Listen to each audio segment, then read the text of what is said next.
Hello मेरी shining stars. तो आज हम कर रहे हैं हिंदी पाठ्य पुस्तक मनस्वी कक्षा 8 by Galaxy Publication Magic Mind Series, अध्याय 4 मलिक मोहम्मद जायसी। पाठ प्रवेश। जीवन कौशल यानी लाइफ स्किल्स। कवि विश्व का अमूल्य उपहार है।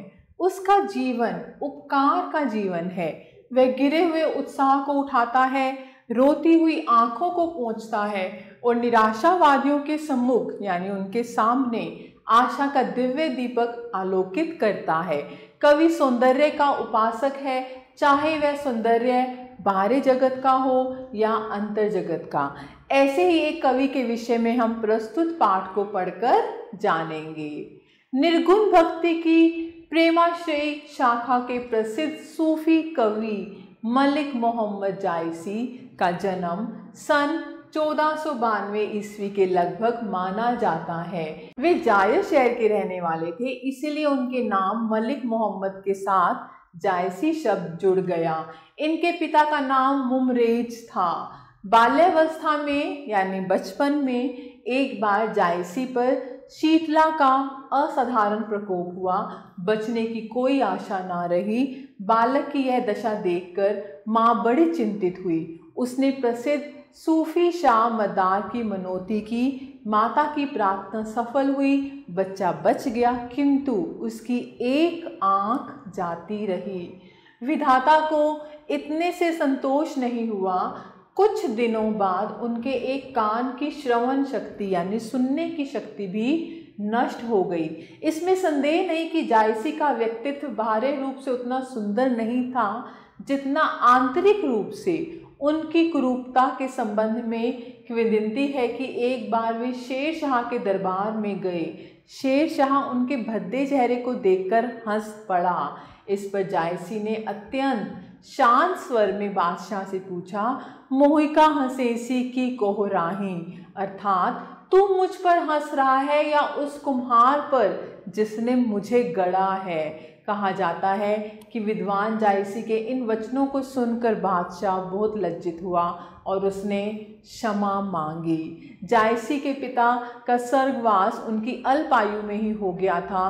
कुछ समय बाद उनकी स्नेहमयी माता का भी निधन हो गया। अनाथ बालक कुछ दिनों तक अपने नाना शेख अलदार के पास मानिकपुर रहा, किंतु शीघ्र ही निर्मम विधाता ने उसका वह सहारा भी छीन लिया। बालक एकदम निराश्रित हो गया, यानी जिसका कोई आश्रय नहीं, कोई सहारा नहीं। ऐसी अवस्था में जीवन और जगत के प्रति उसके मन में गहरी विरक्ति भर गई।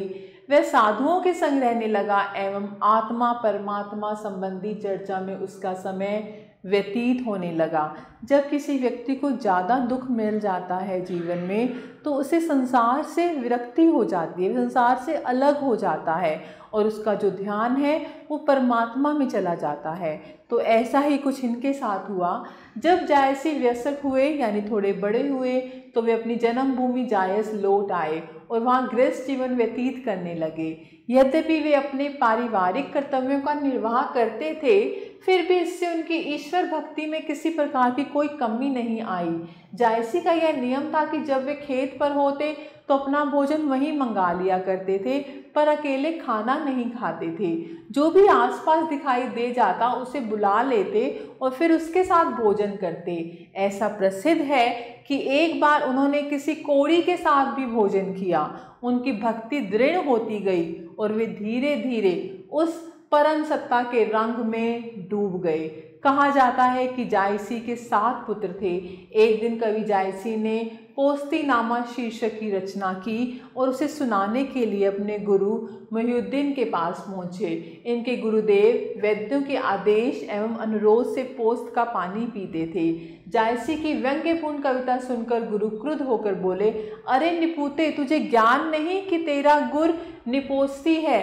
कहा जाता है कि इधर गुरु के मुंह से यह वाक्य निकला और उधर एक व्यक्ति ने जायसी को यह सूचना दी कि उनके 7 पुत्र छत गिर जाने के कारण उसके नीचे एक साथ दबकर मर गए।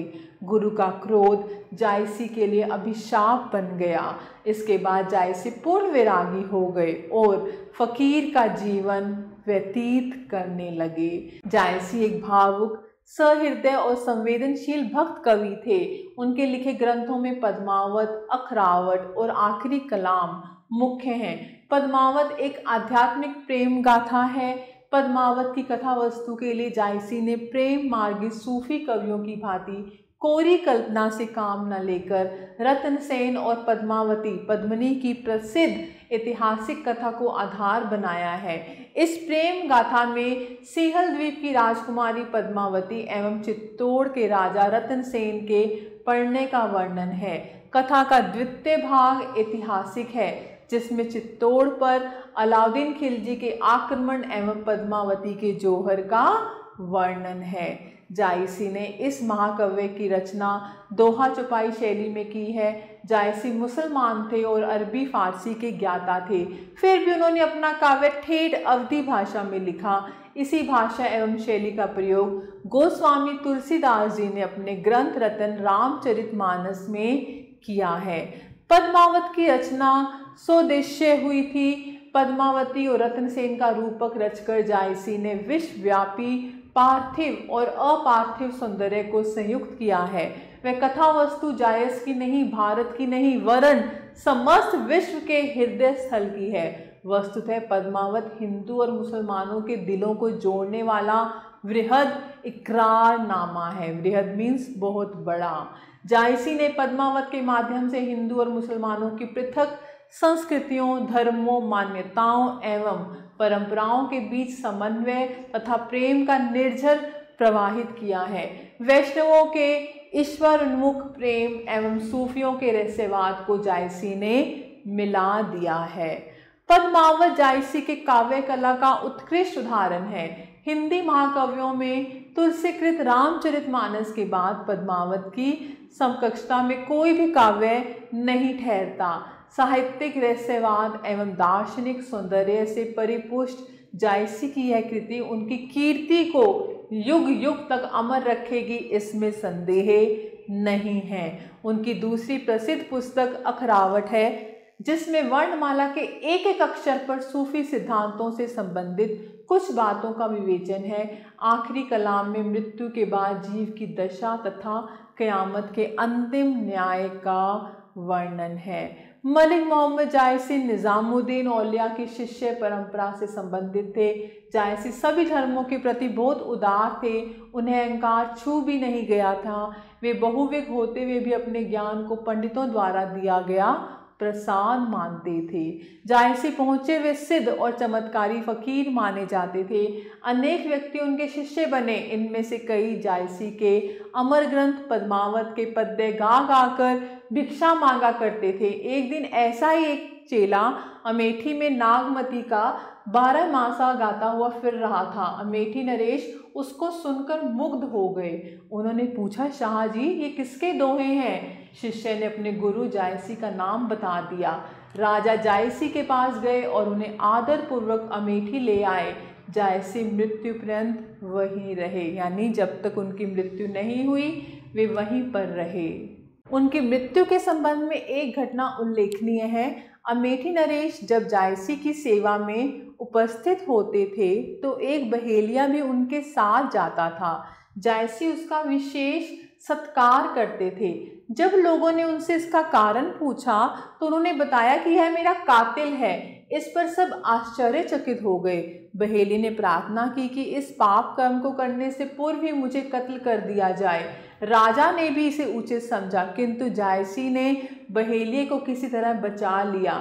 राजा ने घोषणा की कि उस बहेली को कोई बंदूक, तलवार आदि ना दी जाए, परंतु विधि का विधान टाले नहीं टलता। एक अंधेरी रात में जब बहेलिया राजभवन से अपने गांव जाने लगा तो दरोगा से बोला, मेरी राह जंगल में होकर जाती है, इसलिए कृपा करके रात भर के लिए मुझे एक बंदूक दे दो, प्रातःकाल लौटा दूंगा। दरोगा ने इसमें कोई आपत्ति नहीं की और एक बंदूक उस बहेलिये को दे दी। बहेलिया जंगल से होकर जा रहा था कि उसे शेर का शब्द सुनाई दिया।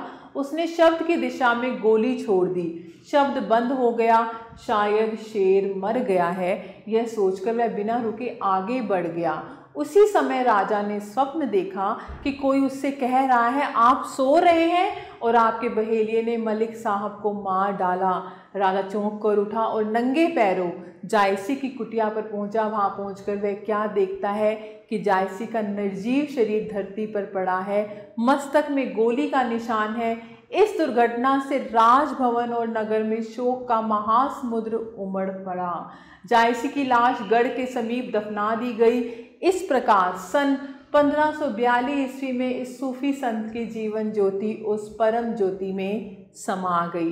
पद्मावत जैसे महाकाव्य के प्रणेता के रूप में जायसी सदा अमर रहेंगे। उनका भावुक, सुकोमल एवं प्रेम की पीर से भरा हृदय प्रेम पंथ के पथिकों का सदैव मार्गदर्शन करता रहेगा। हिंदू मुस्लिम संस्कृति के महान समन्वयकारी, उच्च कोटि के कवि और आदर्श मानव के रूप में जायसी भारतीय साहित्य और समाज में चिरस्मरणीय रहेंगे।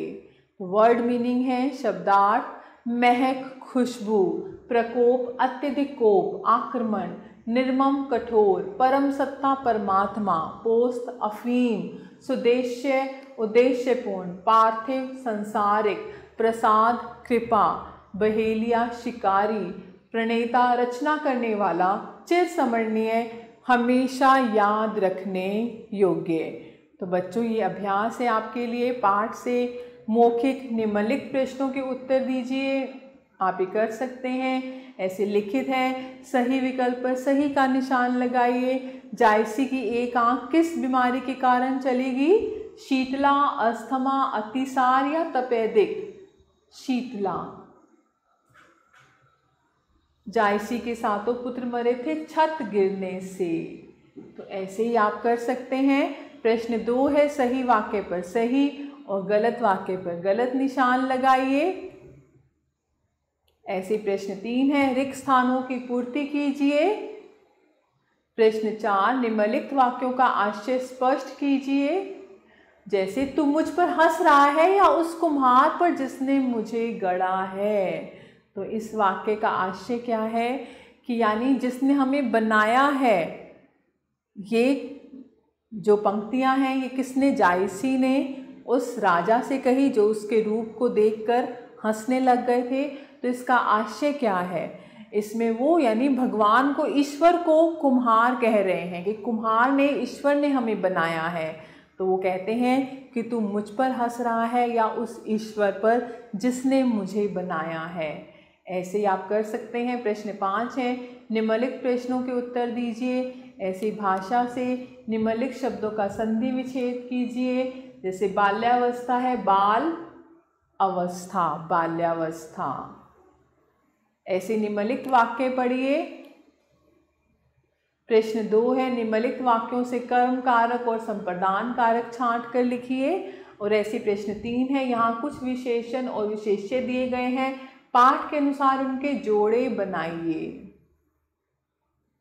जैसे विशेषण, विशेषण सूफी, सूफी कवि। असाधारण रूप, ऐसे आप कर सकते हैं। ऐसी गतिविधि है, मेरा प्रिय कवि शीर्षक पर एक निबंध लिखिए। आप अपने प्रिय कवि पर एक निबंध लिख सकते हैं। ऐसे निम्नलिखित पर संक्षिप्त टिप्पणी लिखिए। पद्मावत, अखरावत, आखिरी कलाम। मैं आशा करती हूँ आपको अध्याय अच्छे से समझ आया होगा प्यारे बच्चों। तो आप सभी बच्चों का तहे दिल से धन्यवाद। हमेशा खुश रहें और स्वस्थ रहें।